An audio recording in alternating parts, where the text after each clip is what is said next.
کسی کام کو شروع کرنے کا سب سے اہم وقت کون سا ہے؟ میرا دوسرا سوال ہے کہ کرنے کے لیے سب سے اہم کام کون سا ہے؟ اور تیسرا سوال کہ سب سے اہم شخص کون ہے؟ بادشاہ نے عاجزانہ طور سے بات جاری رکھی، برائے مہربانی کیا آپ ان 3 سوالات کے جوابات بتا کر میری مدد کریں گے؟ درویش نے بادشاہ کی طرف کوئی توجہ نہ دی اور زمین کھودنا جاری رکھی۔ بادشاہ نے چند لمحے انتظار کیا اور پھر کہا، جناب آپ تھکے ہوئے نظر آ رہے ہیں، لائیں میں آپ کے لیے زمین کھود دیتا ہوں۔ درویش نے اس کا شکریہ ادا کیا اور پھاوڑا اسے دے دیا اور بادشاہ نے کھودنا شروع کر دیا۔ کچھ وقت کے بعد بادشاہ اپنے سوالات دہراتا اور جوابات کی درخواست کرتا، لیکن درویش بادشاہ سے جو کہتا وہ تھا کہ اب مجھے کھودنے دو۔ بادشاہ نے اسے پھاوڑا نہیں دیا اور کھودنا جاری رکھا۔ وہ پرسکون رہا اور صبر کو ہاتھ سے نہ جانے دیا۔ اس امید نے کہ اس کو سوالات کے جوابات ملیں گے اسے حوصلہ دیا اور ثابت قدم رکھا۔ جب شام ہو گئی اور روشنی کم ہونا شروع ہو گئی، اس نے کھودنا بند کر دیا اور درویش کی طرف مڑا۔ اس نے کہا، برائے مہربانی کیا آپ اب میرے سوالات کے جوابات دے سکتے ہیں؟ درویش خاموش رہا اور ایک جانب اشارہ کیا۔ بادشاہ نے اس سمت ایک سرسری نظر ڈالی اور دیکھا کہ اپنے ہاتھوں میں خنجر لیے ایک بارش شخص اس کی طرف بھاگا چلا آ رہا ہے۔ جب وہ ان تک پہنچا تو نیچے گر پڑا اور بے ہوش ہو گیا۔ بادشاہ نے فوراً اس بارش اجنبی کو اٹھایا اور جھوپڑی کے اندر لے گیا اور زمین پر لٹا دیا۔ بادشاہ نے دیکھا کہ وہ شخص زخمی تھا، اس لیے اس نے فوراً خون روکنے کے لیے اقدامات کیے۔ درویش کی مدد سے اس نے اس کے زخموں پر پٹی باندھی۔ بارش شخص ایک پرسکون نیند سو گیا۔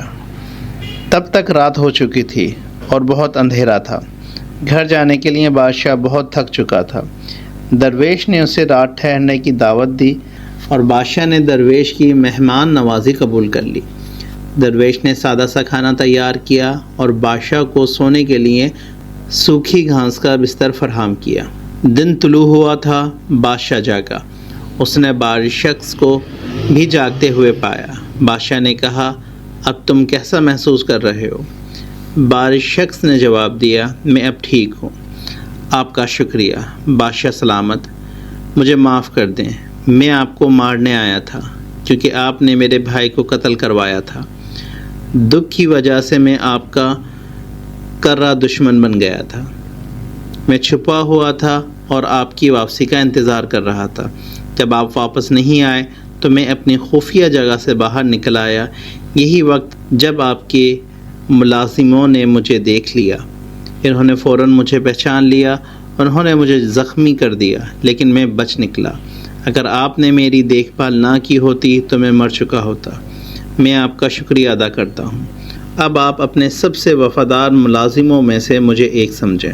یہ کہہ کر اس نے بادشاہ کو سلام کیا اور چلا گیا۔ جب بارش شخص چلا گیا تو بادشاہ نے دوبارہ درویش سے اپنے سوالات کے جوابات کے لیے کہا۔ درویش نے جواب دیا، تمہارے سوالات کے جوابات پہلے ہی دیے جا چکے ہیں۔ پہلا سب سے اہم وقت جب تم میری مدد کرنا چاہتے تھے، سب سے اہم کام زمین کھودنا، اور تمہارے لیے سب سے اہم شخص میں تھا۔ اگر ایسا نہ ہوتا تو آپ واپس جاتے تو قتل کر دیے جاتے۔ درویش نے بات جاری رکھی، دوسری بار سب سے زیادہ اہم آدمی وہ بارش شخص تھا۔ سب سے اہم کام اس کے زخم کی مرہم پٹی کرنا تھا۔ اگر ایسا نہ ہوتا تو آپ ایک وفادار ملازم سے محروم ہو جاتے۔ تم بہت خوش قسمت ہو۔ اس لیے اس سبق کی اخلاقی نصیحت ہے، کسی کام کو کرنے کا سب سے اہم وقت موجودہ وقت حال ہے۔ سب سے اہم کام وہ ہے جو آپ اب کر رہے ہیں، اور سب سے اہم شخص وہ ہے جس کے ساتھ ہم اس لمحہ ہیں۔